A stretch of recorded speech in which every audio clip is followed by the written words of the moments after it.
नमस्कार, आप देख रहे हैं एमएटीवी न्यूज और मैं हूं आपके साथ गीतांजलि सेमवाल। तो आइए नजर डालते हैं इस वक्त की मुख्य खबरों पर। उत्तराखंड में दिवाली तक जनता को साफ सुथरी और गड्ढा मुक्त सड़कें मिलेंगी। मुख्यमंत्री के आदेश के बाद पूरे प्रदेश में सड़कों की मरम्मत का काम चल रहा है। कैबिनेट मंत्री गणेश जोशी ने बताया कि अधिकारी रात 12 बजे तक सड़कों का निरीक्षण कर रहे हैं और ग्रामीण इलाकों का दौरा भी कर चुके हैं। उन्होंने भरोसा दिया है कि 20 अक्टूबर तक सभी प्रमुख सड़कें सही हो जाएंगी। यह सरकार की जनता के प्रति कमिटमेंट को दर्शाता है।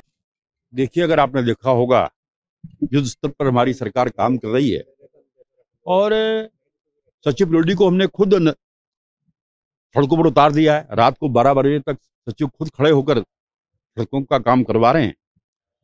मैं खुद कल ग्रामीण क्षेत्रों में गया था।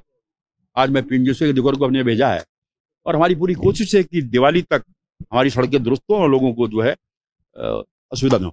हरिद्वार के बहादुराबाद ब्लॉक ग्राम अजीतपुर में राशन डीलर दिनेश कश्यप पर गंभीर धोखाधड़ी का आरोप लगा है। आरोप है कि उन्होंने अपनी पत्नी का लाल राशन कार्ड नियमों के खिलाफ बनवाया और 1.5 साल तक राशन लिया। जिला खाद्य पूर्ति अधिकारी तेजबल सिंह ने बताया कि कार्ड गलत पाया गया और दिनेश पर शो कॉज नोटिस जारी किया गया। डीएम ने निष्पक्ष जांच के आदेश दिए और कहा कि अगर आरोप सही पाए गए तो राशन कार्ड निरस्त किया जाएगा और कानूनी कार्रवाई की जाएगी।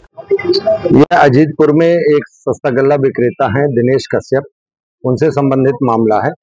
उनकी पत्नी ममता का राशन कार्ड किसी दूसरे दुकान पे अंत्योदय अन्न योजना के तहत बनाया गया था और वो प्रधान की संस्तुति पे बनाया गया। जो प्रधान है वो सस्ता गल्ला विक्रेता के सुपुत्र है। इसमें पूर्व में भी किसी व्यक्ति द्वारा शिकायत की गई थी, जिसके आधार पर जांच आगे बढ़ाई गई थी। हरिद्वार के ब्रह्मपुरी क्षेत्र में रेलवे लाइन के पास एक प्लास्टिक में नवजात शिशु मिला। रास्ते में गुजरते लोगों ने बच्चा देखा और तुरंत जिला अस्पताल पहुंचाया, पर तब तक डॉक्टरों ने बच्चे को मरा हुआ बताया। स्थानीय लोग और पार्षद सोहित सेठी ने रोष जताते हुए दोषियों की कड़ी कार्रवाई की मांग की। पुलिस ने मामले की जांच शुरू कर दी। हरिद्वार पुलिस में बड़ा बदलाव किया गया। एसएसपी प्रेमेंद्र सिंह डोभाल ने कनखल थाना प्रभारी इंस्पेक्टर रविंद्र शाह को लाइन हाजिर किया।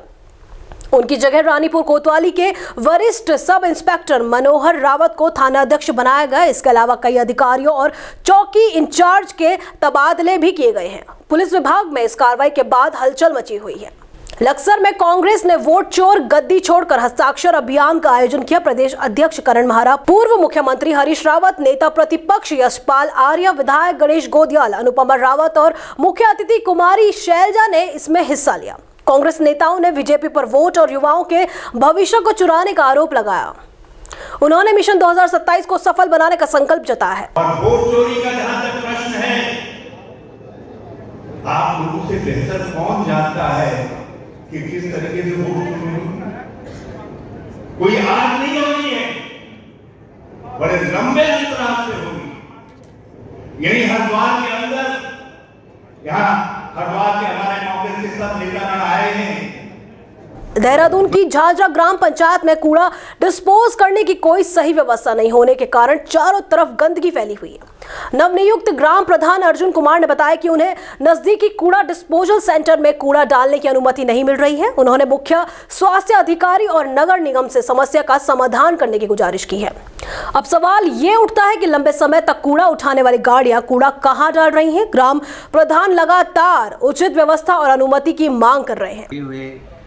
कूड़ा निस्तारण का भी केंद्र है, वहाँ पर कूड़ादान बना हुआ है सिलागुई में, और वहाँ भी हम गए इसमें बातचीत करने।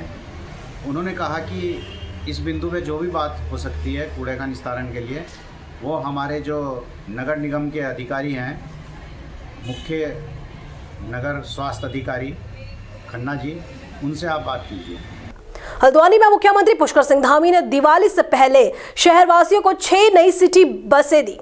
ये बसें शहर के विभिन्न रूटों पर चलेंगी, जिससे यातायात सुगम होगा। वहीं मुख्यमंत्री ने राज्य की डेमोग्राफी और सांस्कृतिक मूल्यों को बनाए रखने पर भी जोर दिया। उन्होंने कहा कि राशन कार्ड, आधार कार्ड, बिजली कनेक्शन और परिवार रजिस्टर में जरूरत से ज्यादा लाभ लेने वालों के खिलाफ कार्रवाई होगी। जाने के लिए उनका आवागमन बहुत आसान होगा, सुविधा होगी और अनावश्यक जो गाड़ियों का इंतजार, इसमें तमाम प्रकार की चीजें, उससे बचत होगी। मैं सभी को बहुत शुभकामनाएं देता हूं, बधाई देता हूं कि ये संचालन आज जो प्रारंभ हुआ है, ये अनवरत रूप से जारी रहे। सर पछुआधुन और उसकी जो क्षेत्र हैं और अन्य इलाकों में जो मुस्लिम आबादी है उनकी संख्या बढ़ रही है और हिंदुओं की आबादी कम हो रही है और डेमोग्राफी इस तरह से चेंज हो रही है। देखिए, राज्य की डेमोग्राफी है, राज्य के सांस्कृतिक मूल्य हैं, ये किसी भी कीमत पर खराब नहीं होना चाहिए। यहाँ का मूल अस्तित्व बचा रहना चाहिए। उसके लिए डेमोग्राफी को लेकर सभी जिलाधिकारियों को पहले ही निर्देश दिए जा चुके हैं।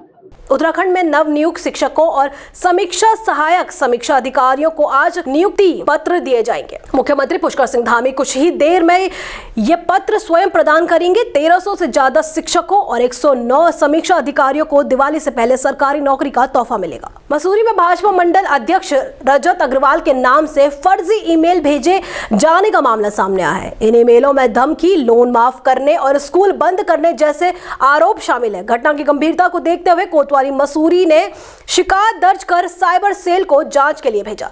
रजत अग्रवाल ने कहा कि उनका नाम दुरुपयोग किया जा रहा है और दोषियों के खिलाफ कड़ी कार्रवाई की मांग की है। देखिए, पहले जो मेल आई थी वो हमने जांच कर रहे हैं उस संबंध में और एसओजी शाखा और साइबर शाखा से मदद ली जा रही है।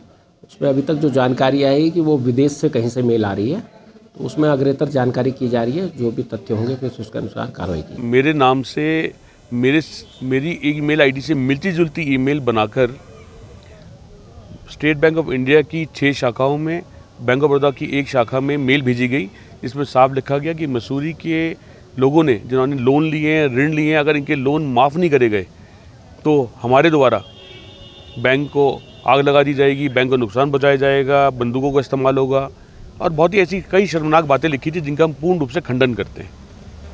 और इसकी निंदा हमने पहले भी करी थी, आज भी करते हैं। और आज फिर 2 संस्थानों को ईमेल आई, एक स्टेट बैंक ऑफ इंडिया को जिसमें 5 करोड़ की रिश्वत की लेन देन की बात करी गई मेरे मित्र मेघ सिंह कंडारी द्वारा, और दूसरी मेल जो गई, जो बहुत ही शर्मनाक घटना हुई है, वो गई है सेंट जॉर्ज कॉलेज में, जहाँ का मैं खुद एक छात्र रहा हूँ। मैंने अपना अध्ययन वहीं से करा है। और उस विद्यालय को लिखा गया, प्रबंध समिति को लिखा गया कि अगर प्रबंध समिति द्वारा सेंट जॉर्ज कॉलेज को बंद नहीं करा गया तो उनके खिलाफ कोई कार्रवाई की जाएगी। 11 अक्टूबर 2025 को भारतीय सेना का 120 सैनिकों वाला दल ऑस्ट्रेलिया के पर्थ स्थित इरविन बैरक्स के लिए रवाना हुआ। यह दल ऑस्ट्रो हिंद 2025 संयुक्त सैन्य अभ्यास में भाग लेगा जो 13 से 26 अक्टूबर तक चलेगा। गोरखा राइफल्स की बटालियन की अगुवाई में यह अभ्यास दोनों देशों की सेनाओं के बीच सहयोग बढ़ाने और संयुक्त संचालन क्षमता मजबूत करने का अवसर प्रदान करेगा। आज की रिपोर्ट में इतना ही। ऐसी तमाम अपडेट्स के लिए बने रहिए एमटीवी न्यूज के साथ।